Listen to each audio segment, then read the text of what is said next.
So we're going to start a 3-part series about who's to blame, or basically for the failure of the first generation. I'll read my intro in a minute. So I'll read my intro and then we'll get into it. So the next few weeks, I want to time this with Parshat Shavua, in both in Israel and Chutz La'aretz. So we have coming up is Balotcha in Chutz La'aretz and Shlach, and then Korach and Chukat. And all the stories are very tragic because basically the first generation starts, on the way to Israel and they don't make it.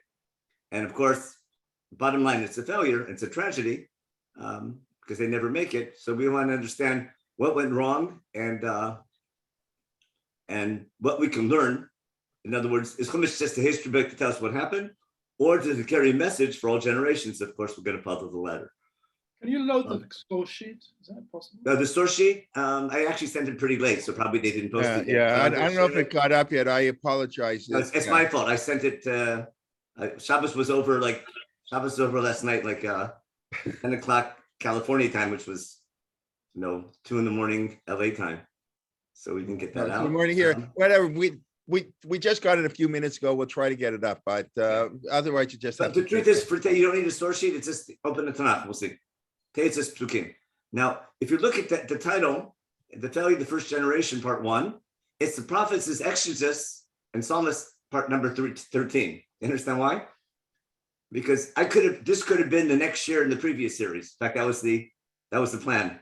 But Rabbi wanted me to start something new after Shavuot.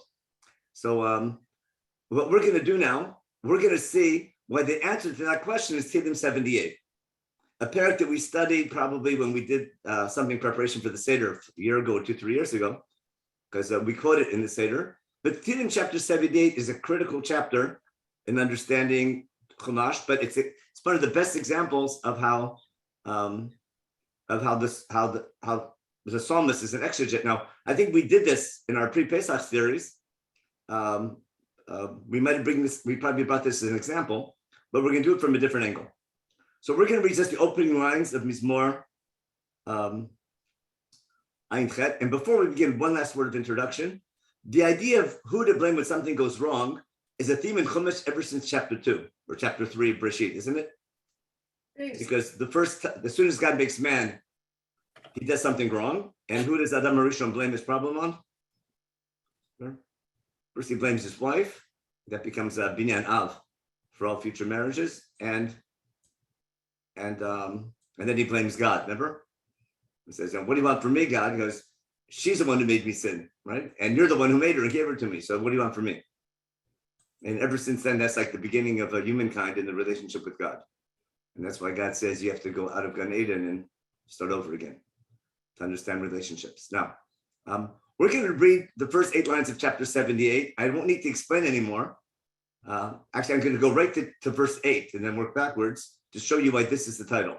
In verse 8, it says, we shouldn't be like our ancestors, a generation, a dor sorel moreh, okay? Dor lo echin libo v'lo nemna la'rucho. All you need is read that line and you don't need to come to the next 3 shurim. If I want to know who's to blame, the generation wasn't ready for redemption. Dor lo echin libo, okay? And he wasn't steadfast. We'll see what the word emunah means later on. With God, with his ruach. The word ruach is going to be key. Keep that in mind. Ruach here doesn't mean wind. I'm not sure. I'm just going to call it ruach. We'll see why as we go on. Now let's see the beginning of the parak and see what message Tehillim is trying to give us. Maskil Asaf. Asaf, remember, was one of the chief Levites in the time of King David. Hazina ami torati hatu aslechem nimerfi. That's plagiarizing Shirat Hazinu. Remember, we probably did a shir back in Shirat Hazinu, but in a nutshell, Shirat Hazinu is an eternal song, the end of Chumash, who to blame when something goes wrong. If something goes wrong in Jewish history, don't blame God, blame yourselves. Just a quick line that you know by heart. How's it begin? Hatzur, tamim polo ki chol d'rachav mishpat. God's always right. Elamuna bein avel. Maybe I should share my screen and show it to you. See this line again. I want to show you how the Mizmor is quoting from Chumash in sharing an idea. We'll stop this share and open a Tanakh real fast. We don't want this one. We want English Hebrew, and we want Devarim chapter 32. Devarim. chapter 32. Hazinu Hashem Badabera, got it? That's the introduction. Hatzur Tamin Polo. God's always right. Kichol Drachad Mishpat. All his ways are perfect, they're just.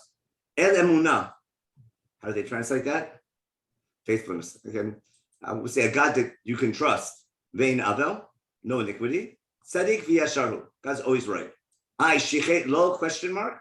If something goes wrong, are you going to blame him? What's the answer? Lo. No, his children are to blame. Dor ikeshu tato. A crooked and perverse generation. Okay? Allah Adonai think muzot. Are you going to blame this on God? You stupid people. I'm nadav v'lo chacham.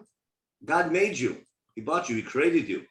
Okay? He got you already. God wants you to work for him. God has goals for you. If something goes wrong, it's punishment for bad behavior. It's not for no reason. And then go learn your Jewish history, etc. So if the Mizmor Ein Chet, the Mizmor we're going to read now, is beginning with Shirat Hazinu, you understand how the psalmist understood Shirat Hazinu. He just read it, and it makes sense why he quotes it. So let's go back now to our source sheet. Here we are. Maskil is up again. Hazinu mitortia tuas nachem nimrifi. Basically, remember who to blame when things go wrong. Again, a word of introduction. These are all poetic introductions. And then a bit cryptic. We're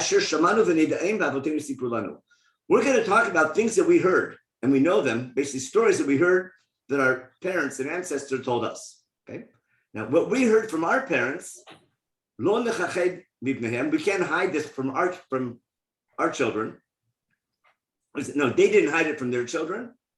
And we can't hide it from our children. Therefore, the Dor HaCharon means to the next generation and the next one after that. What do we have to tell? There's a need not only to teach mitzvot and teach commandments to our children, but also the praises of God, all the great things he's done, his wondrous works, his strength, and everything he's done for us. So we need to tell stories to our children to strengthen our understanding of God and his ability to be involved in our history. Now, in addition to the stories about great God is and why he chose us, edut usually means laws in Sefer Tehillim. I wouldn't call it testimony. I think here it's laws, because the parallel of Torah, Sam B'Yisrael, God gave us instructions and laws. Our parents were not only commanded to tell the stories of Chumash to our children, but also to their children and grandchildren. But we also have to teach them the laws and the instructions of how to follow God, what we call Torah. Why? Leman yidu dor hacharon, so that the next generation will know that and internalize it. Banim yivaledu, the children they give birth to, yakumu v'yisapru divnehem, and they have to teach their children. And that's this was an introduction also to the Seder night. This has a lot to do with the Lat Seder. Then the Yasimu Be'elohim Kislam, then they can put their faith in God. If they learn the stories and keep the laws, then they'll put their faith in God, their confidence in God, because they won't forget God's ability to be involved in the history, and that will motivate them to keep their mitzvot. Keep this idea, we're going to return to this next week, the connection between God's help and our keeping mitzvot. We need that to understand what happened with the story of the spies. And now comes the grand conclusion.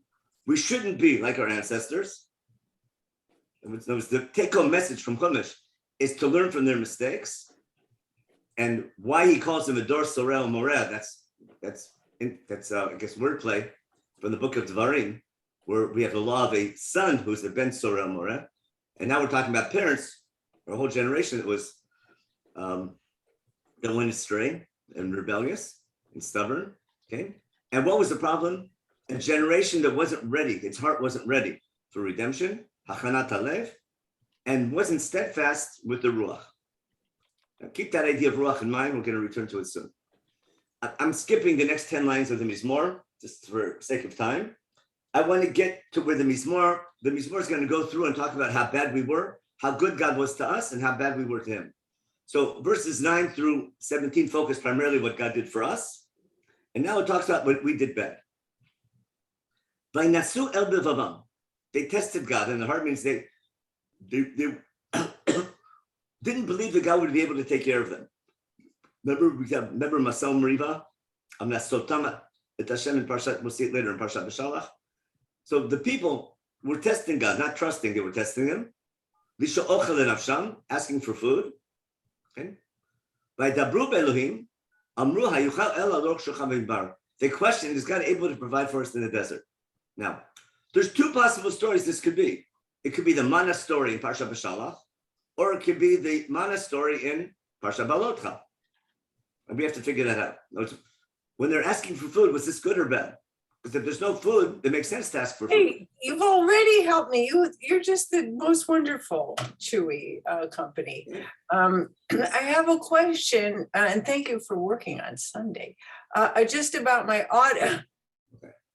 That wasn't a question for me. Okay. Sorry about that. I did the mute, don't worry.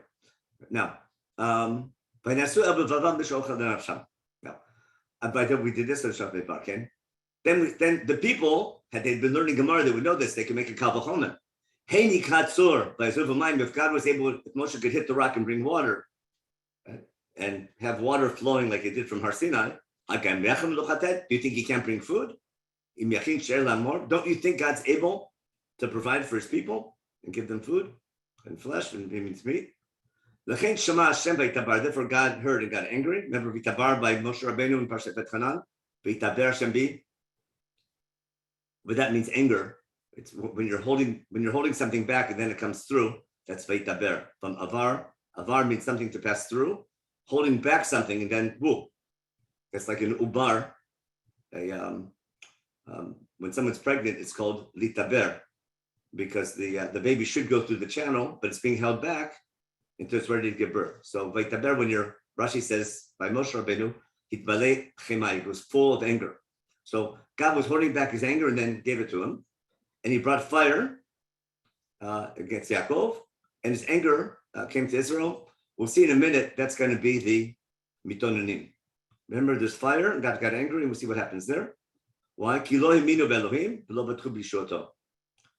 not they didn't believe in God. They believed that God existed, they just don't trust him. I don't like this translation, believe for emunah. Remember, we'll see emunah means to be trustworthy, to have faith and be supportive of God. Like the word amen in Hebrew means to support and to agree. Okay. Now, what did God do? God, now we see for sure it's the story in Balotcha, but Tzav Shchakim Mimal. He commanded from the skies above and opened up the doors of heaven, and he brought down man from heaven, and also, and basically wheat from heaven. Lechem abir machal ish tzeda shalach lem l'soba. He gave us food, and then yasak hadim b'shamayim. He brought a wind from the heaven. What do you call it? Of kanaf. He brought the slav. He brought birds to feed them. And here's our story from Parshat Balotcha. Even though he sends food, remember he brings the slav das safsuf. Okay? Many people died, okay, around the Mishkan because they ate too much slav. That's kivrot hatava. We're going to read the story very soon. And they were still stuffing their mouths, and all of a sudden, God punished them. Okay. God got angry at the people for overeating the slav. He heard b'mishmanehem, the ones who overate, the ones who got too fat. And he smote down the young men of Israel. And again, we'll see for sure he's talking about the story in Balotcha. And despite all this, they continued to sin, because in the next Parsha Balotcha and Parshat Shlach, they sin again. Okay? They didn't build their trust with all the miracles that God did.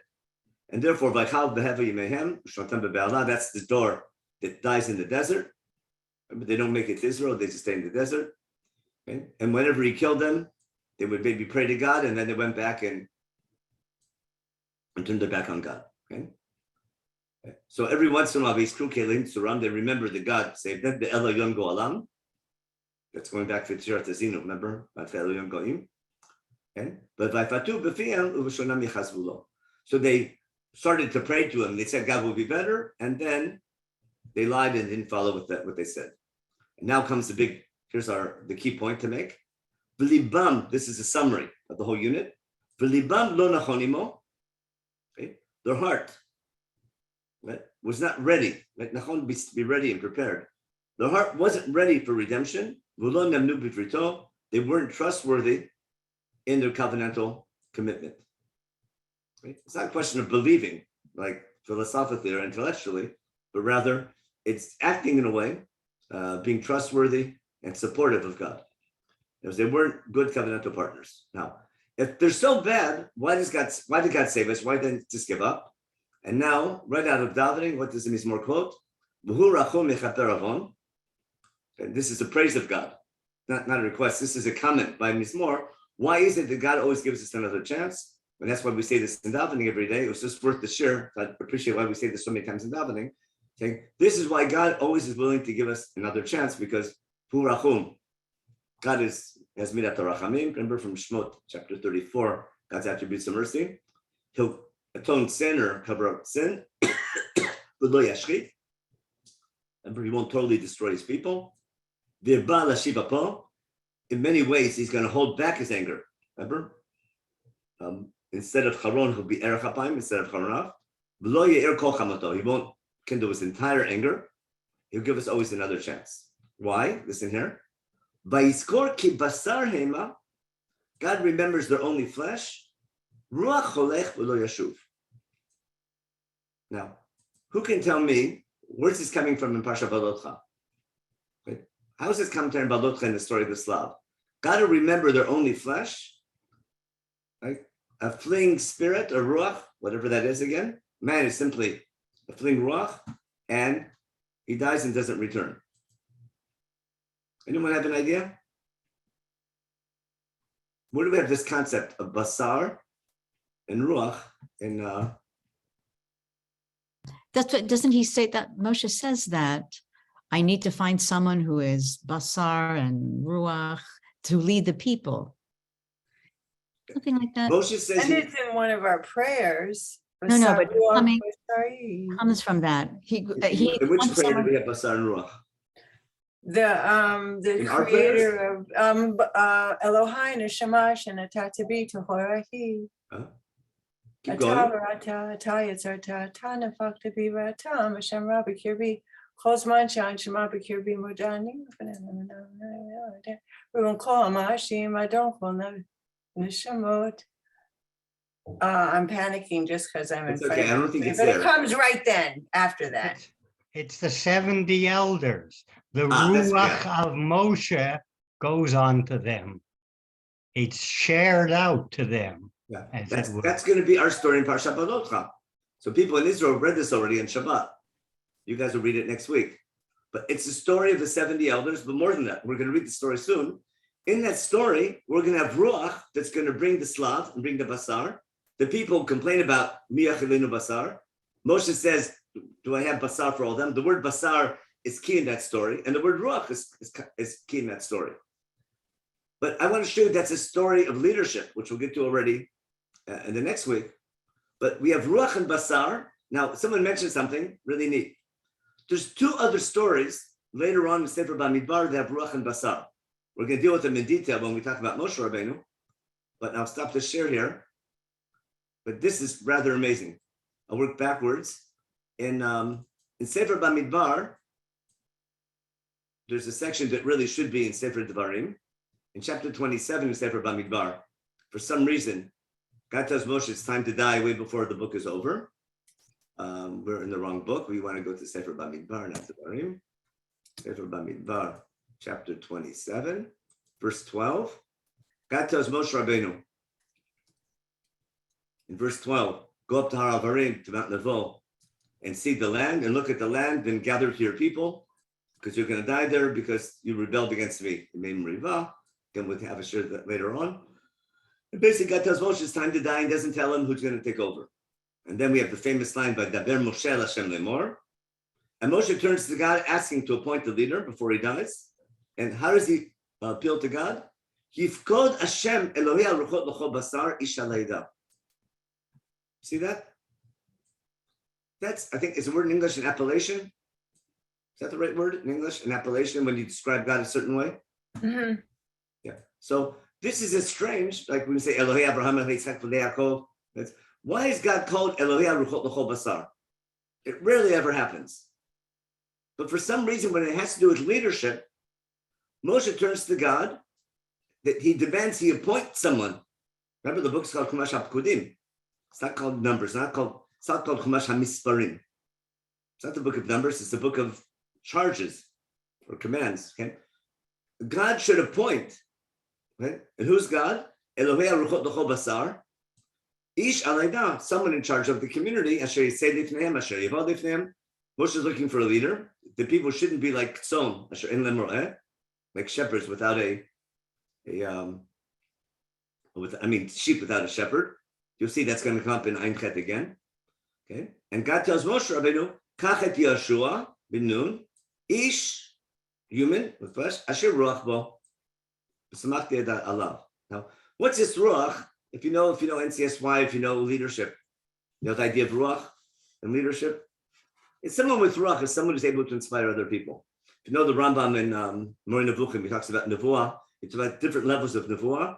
The beginning level of Nevuah he talks about is when someone's in the middle of a group and something's going on and things are bad, and someone gets up in the middle of the group and takes action. It's inspired to try to fix things. So he calls that's like the tiniest level of prophecy. You know, afterwards you have to climb the ladder to get to Moshe Rabbeinu. But the idea that there's a ruach in a person to do something, to take leadership, to try to affect this community, he refers to that as ruach. Okay, and then put him in charge without going. We're not going to learn Parshat Pinchas now, but it's interesting.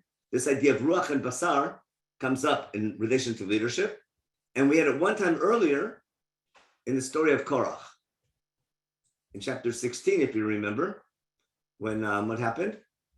God's about to kill everybody. Remember, God's had it with everybody. God tells Moshe Rabbeinu and Aaron, God, get out of there. Remember, get out of the whole situation with Korach and his Eidah, and let me kill them all, eat them up.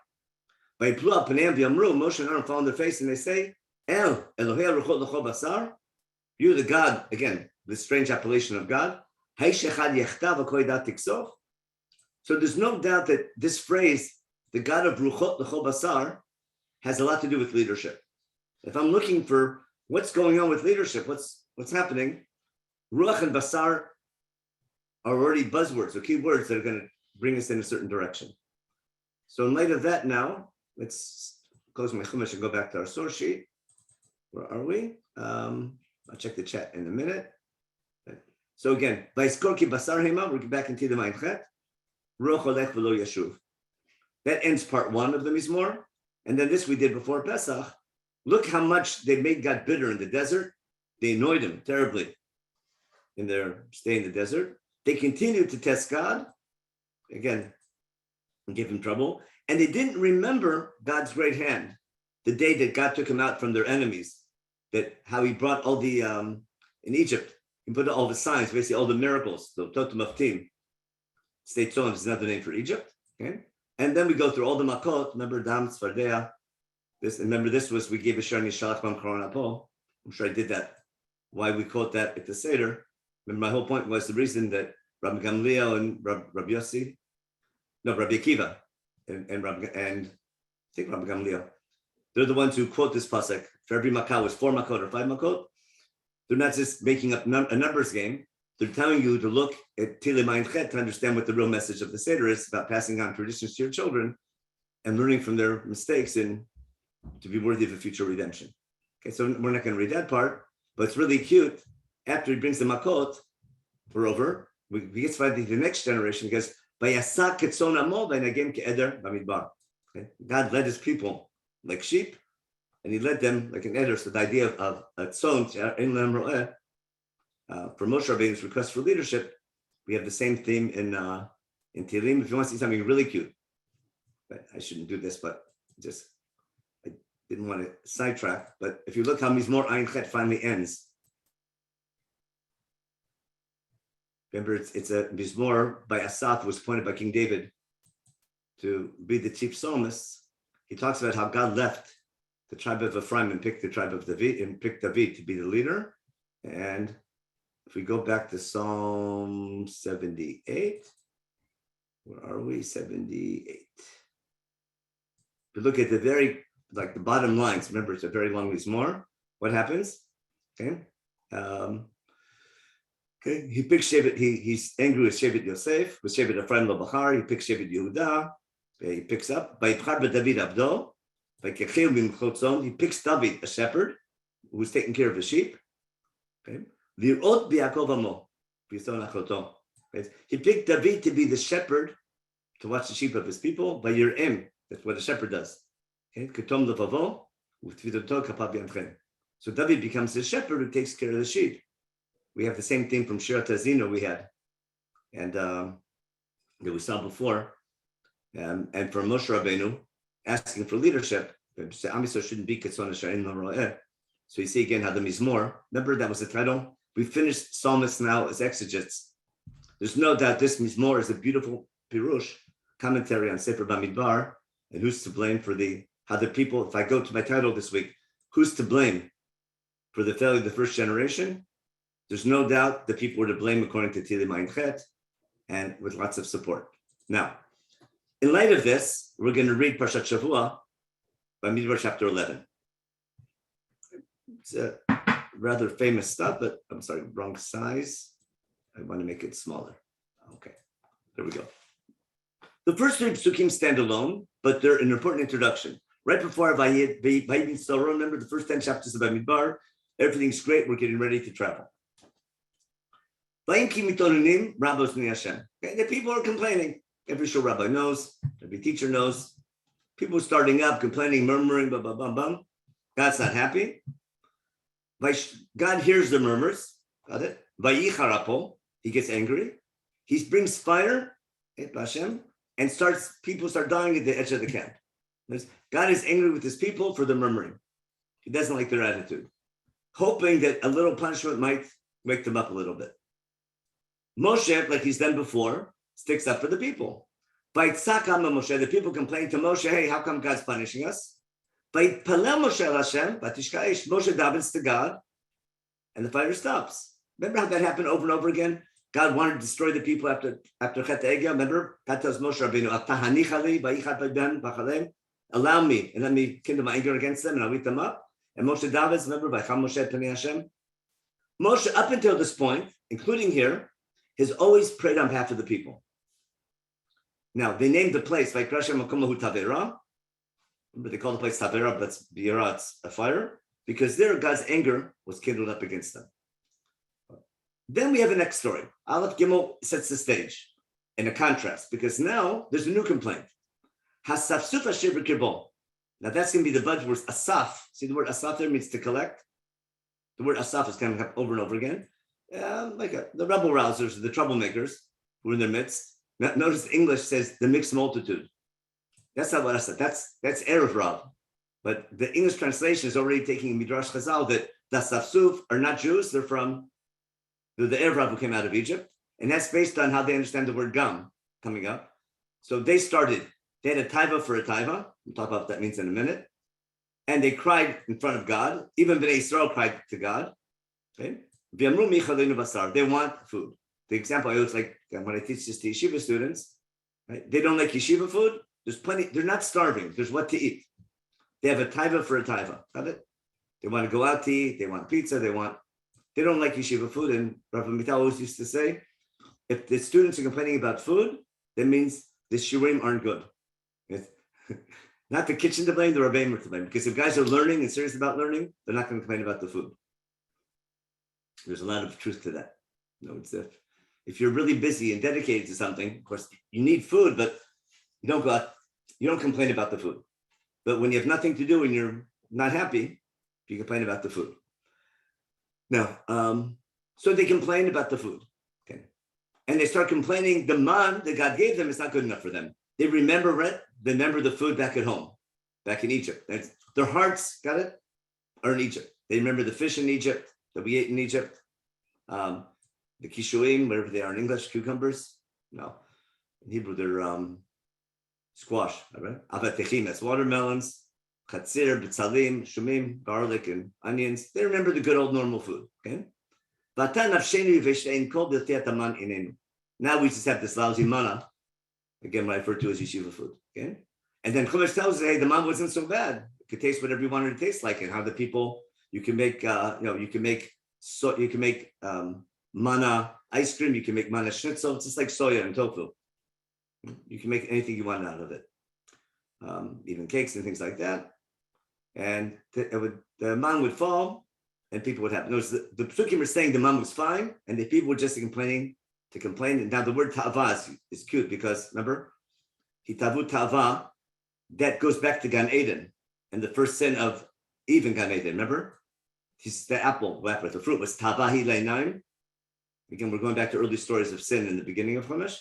And of course, the word tava you have not only here, but we have in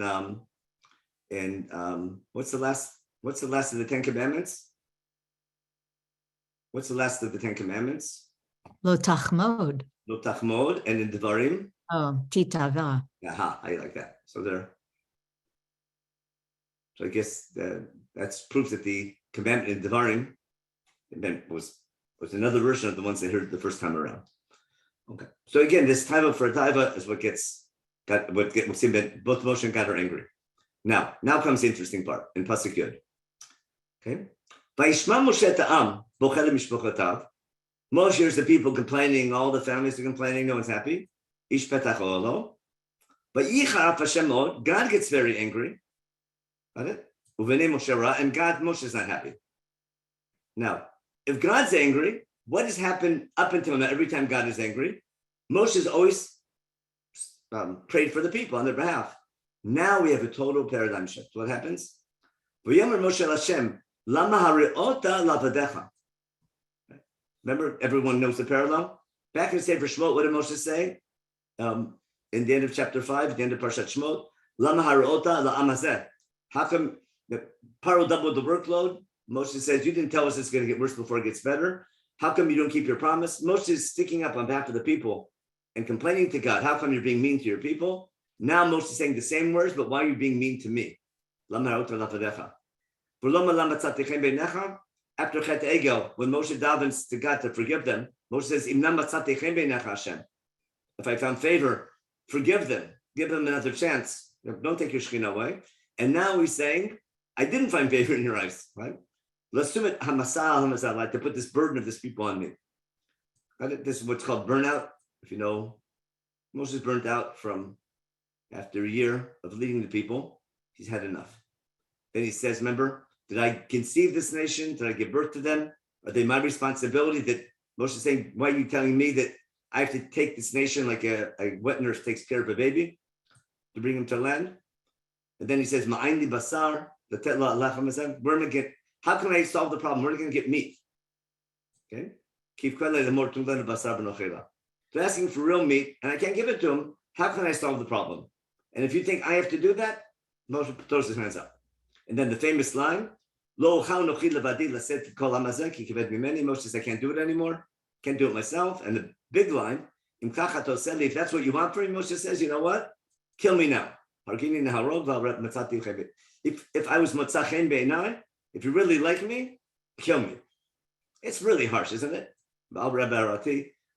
It's like total burnout. Anyone who knows the feeling, anyone ever like teaching or running a shul or something like that, ask any shul rabbi. He knows exactly the feeling when his seaboard doesn't appreciate him. So, but again, this is the first time we see this type of behavior with Moshe Rabbeinu. I mean, back in the burning bush, he never wanted the job in the first place, it seems like. We didn't think he was worthy. And now it became almost a self-fulfilling prophecy. But Moshe says, I can't do it. Now, that is a leadership issue for sure, right? Moshe is saying, I don't want this leadership, definitely not on my own. Now, who can tell me from what you remember, what's God's answer? Moshe, yeah? Yes, Yeah, yes, you can.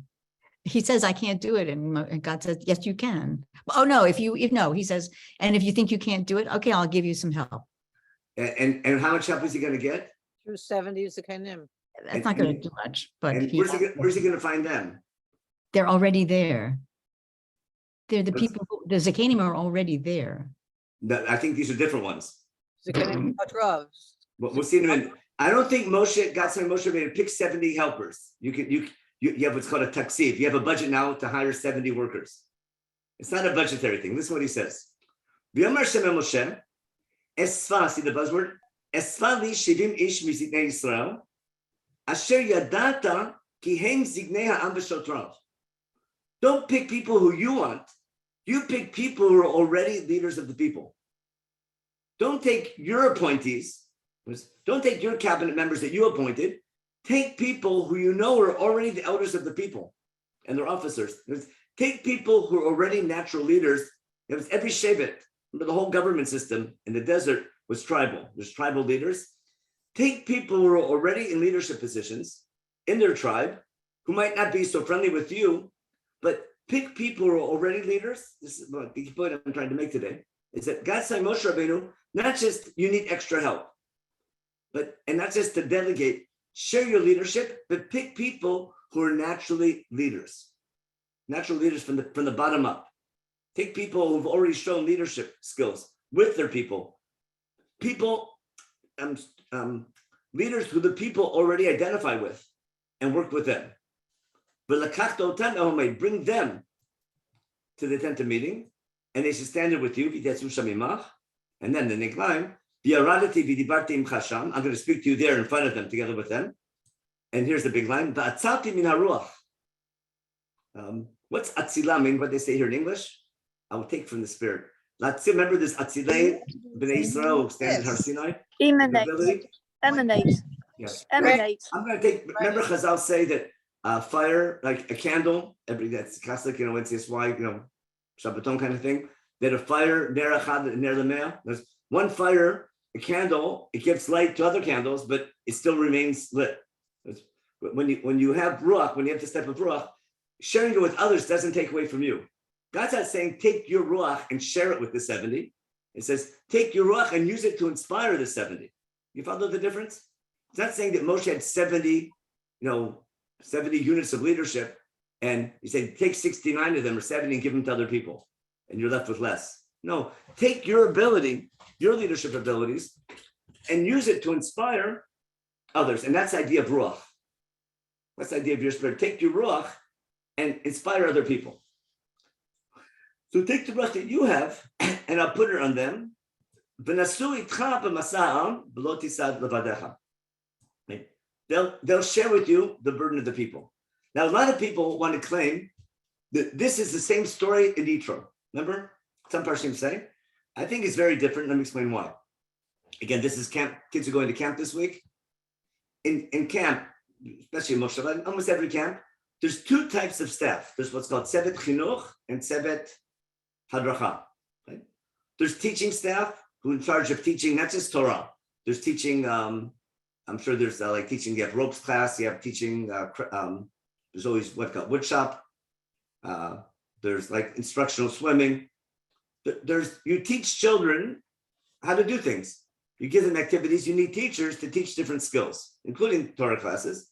And then you have bunk counselors, the ones, the leaders who are with the kids in the bunk at night, take them on overhike, take them on hike. They're like parents for the summer, like parents outsource parenting to the camp for the summer. Who's going to take care of kids without school? So basically, the two types of leadership you have in camp is called Sevet Chinuch, educational staff, and Sevet Hadracha.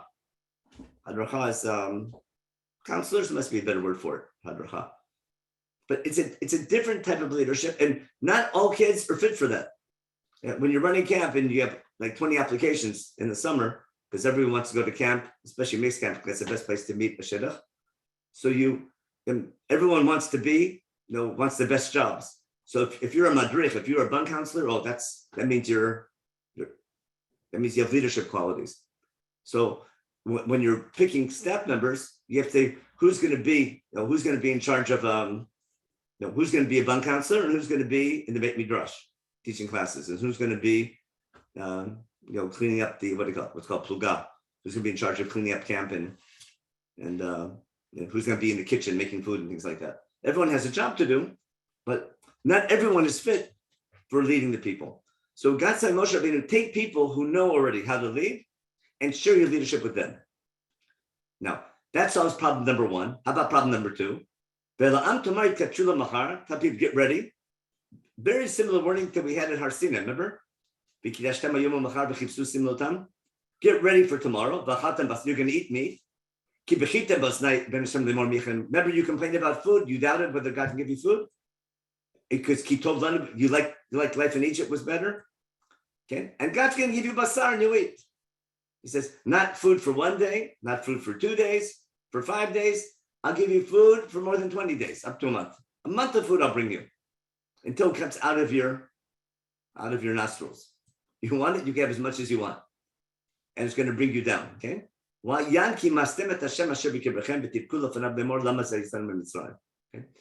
God is angry with their attitude. And again, their attitude about food shows that the fact that they missed the food in Egypt shows they missed life in Egypt.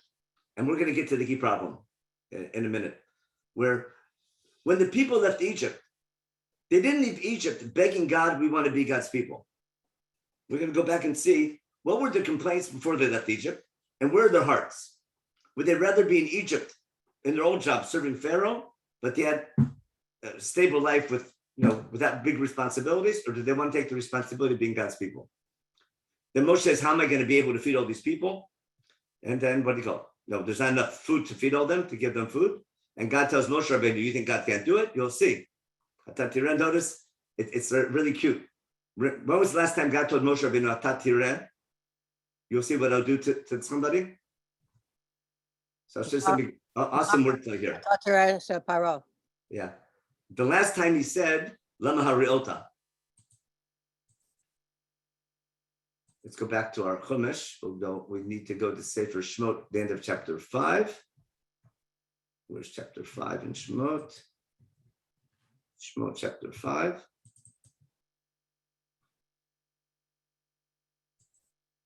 Remember the end of chapter 5, what did Moshe say? Lama hariota lama zeh shlachtanu kavavor. And Moshe says, since I came to Pharaoh, it made only things worse. And that should be the last line of 5, that's the beginning of Shach. But God tells Moshe Rabbeinu, Atat tireh.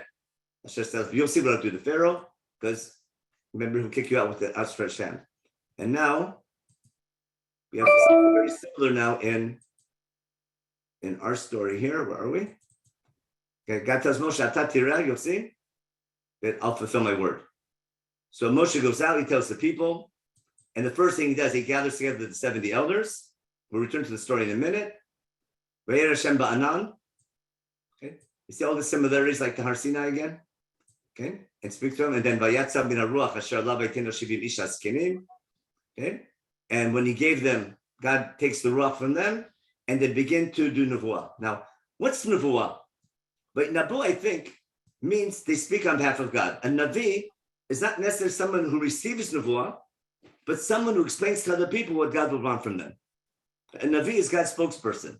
Now, sometimes, if he's worthy and there's a need, necessity, God might come in a prophetic dream and tell a navi and give him direction.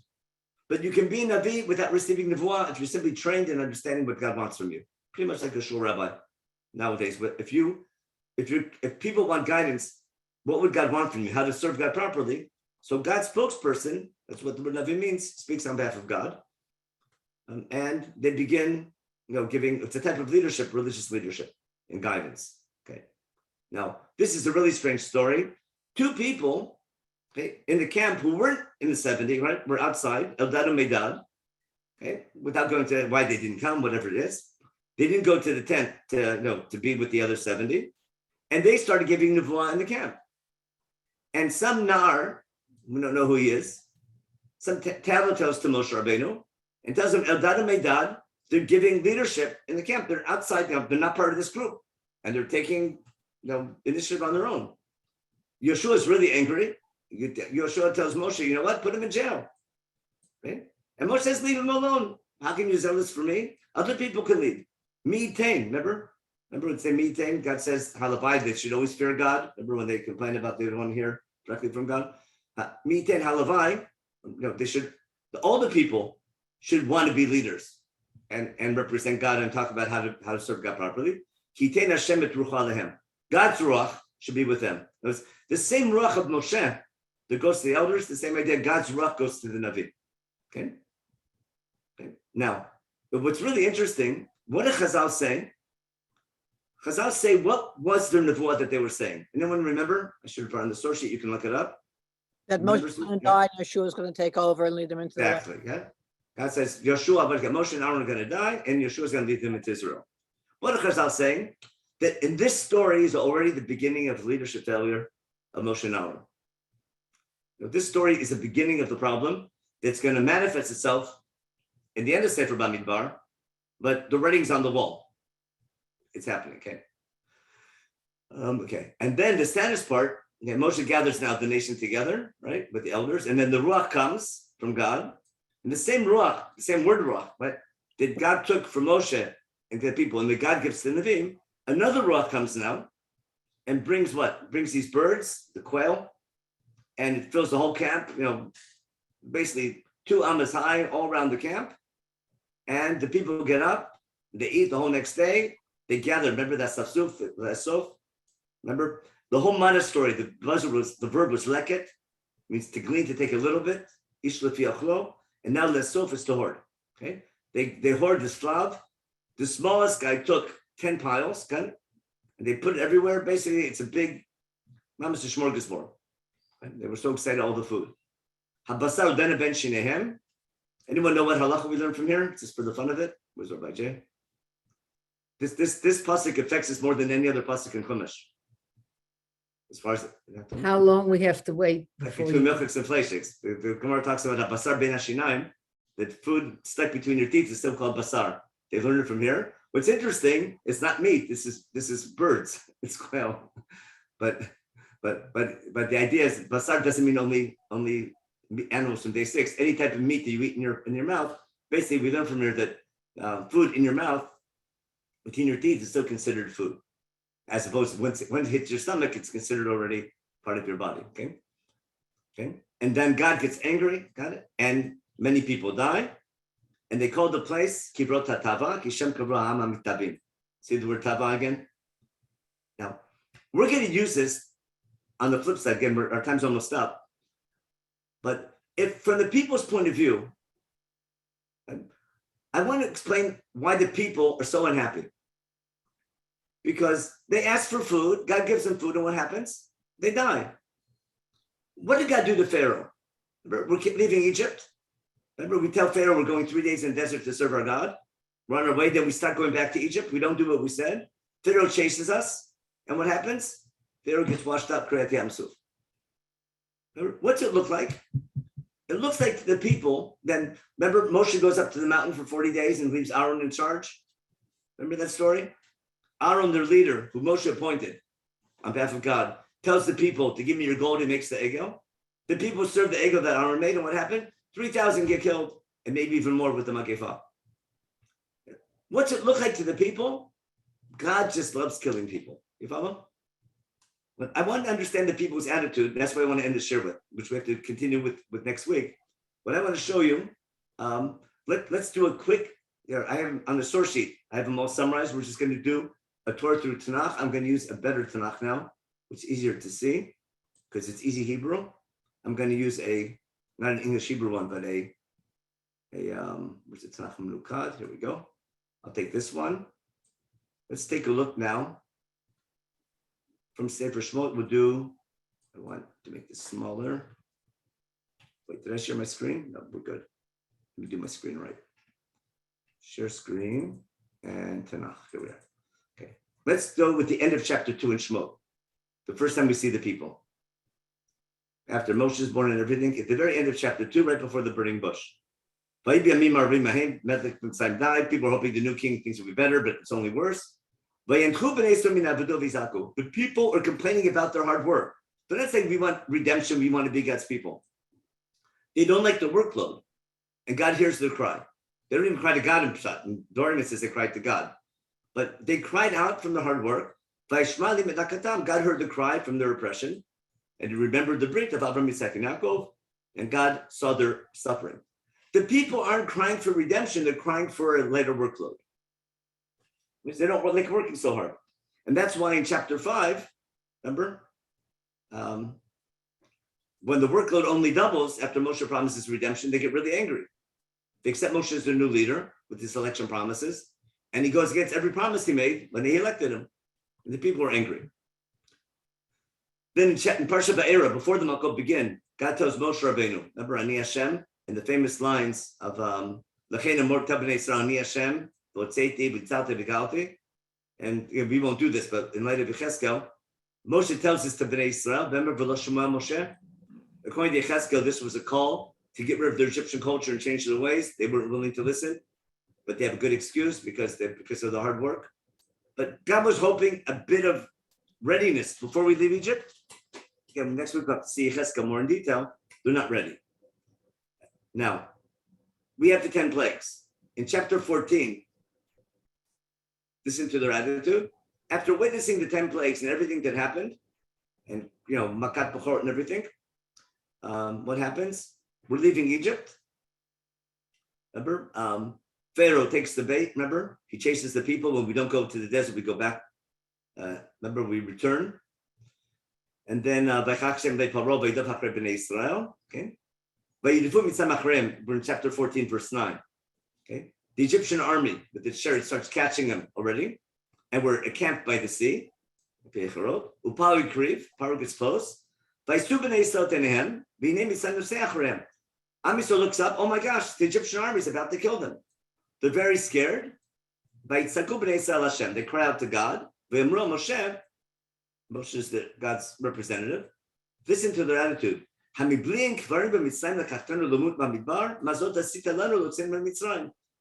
See how sarcastic they are? What's their assumption? God is in cahoots with Pharaoh and Moshe to get them killed the easy way. Okay? What's their assumption? God wants us all dead. It would be difficult for Egypt to kill us all in Egypt because we're scattered over. So God took us out of Egypt with agency of Moshe Rabbeinu to bring us all together to kill us together. I'll bring a really bad example. It's a terrible example, but from the Holocaust. Remember, they would march people to one big place, open a big pit, and just kill them all at once. You understand my analogy? It's when you want to do mass murder, so they're accusing God of mass murder. You see what they're doing? Saying they understand here, instead of seeing the place, that's exactly what Tila Mankat was talking about. What do they see? They see a God who loves killing people. All we just complained, our work was too hard. We didn't ask for all this roller coaster of events. And all they see is a God who tricks people and kills them. Okay? And then he says, we told you back in Egypt, leave us alone and let us serve Egypt. If you want us dead, kill us in Egypt and don't kill us out here in the desert. So God's going to do Kriyat Yamsuf, and hopefully when it's over for one day, they believe in God. Yeah? But go to the next chapter, in chapter 15. I'll skip Marah because Marah's, we go 3 days, but we're out of time. But just take a look in chapter 16. There's no food. Remember? Moshe in chapter 16, when they get to Midbar Sin. We should have died in Egypt.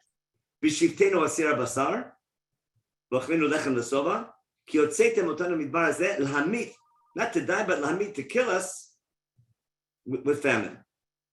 And then we have the monster where God saves them. A week later, in Refidim, we run out of water. What do the people say? The people complain, give us water. Okay? The people, they complain to Moshe Rabbeinu and say, isn't that consistent, their attitude? They see themselves on a death march. Now, after this, the sin of the golden calf, we're what?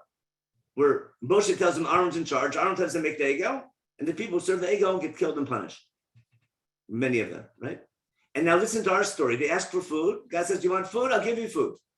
And God makes it rain slav, and what happens? The people eat the food and they die. What's it look like? It looks like it's a setup. And now I'll end the share with what's going to happen next week in Parshat Shlach. Guess what happens? God commands them to go to the land of Israel and conquer the Canaanites, the walled cities.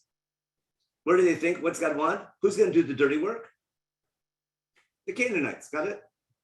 Why is God sending us, commanding us to go into Canaan? Because it's a suicide attack. I mean, no, God's having trouble. God's thinking of interesting ways to get us to kill us. And the people say, we're not going to fall for it this time. We're not going to go and get killed in these walled cities. We're going to go. We'd rather go back to Egypt and serve Pharaoh. But I'm trying to show you their attitude problem because they're basically, it's an educational problem. Now, next week we have to talk about what's this connection between basar and ruach and leadership? There's something going on here that's going to have the solution. But we'll get to it when we get to with Moshe Rabbeinu's leadership with the people and what goes wrong. But next week we have to do this. We'll take this background to understand what the sin of the spies, and then that'll be next week. This week we talk about the people. Next week we'll use this to understand the leadership problem, what God wanted from the Meraglim or from the Tayarim. We'll see next week. Why is it the leadership fault? And later we'll see, in the third show, we'll see how it might be where Moshe and Aaron are to blame in all this. Okay, I'll just take the chat real fast. I've got to go to the airport in a minute, so I'm going to do this quickly. Available, wanted to apologize. Okay, I'm sorry. Noah, okay. Look at these core prayers, see Kohelet. So the dust returns to the earth. Oh, the spirit returns to God. Okay, that's the question. Is this Ruach? Is this the theological Ruach of the spirit of man? I want to claim something different. I don't think it's the Ruach of Kohelet. I think that's more of a second temple. That's different type of theology of Ruach. I'm not disagreeing with that. I just think Ruach here is spirit that inspires leadership, which we'll talk about next week. Now, Shakri prayers, Nefesh Kochai, Ruach Kol Basaris, that's it. We have this, Hanasham Malach, Baguf Palach.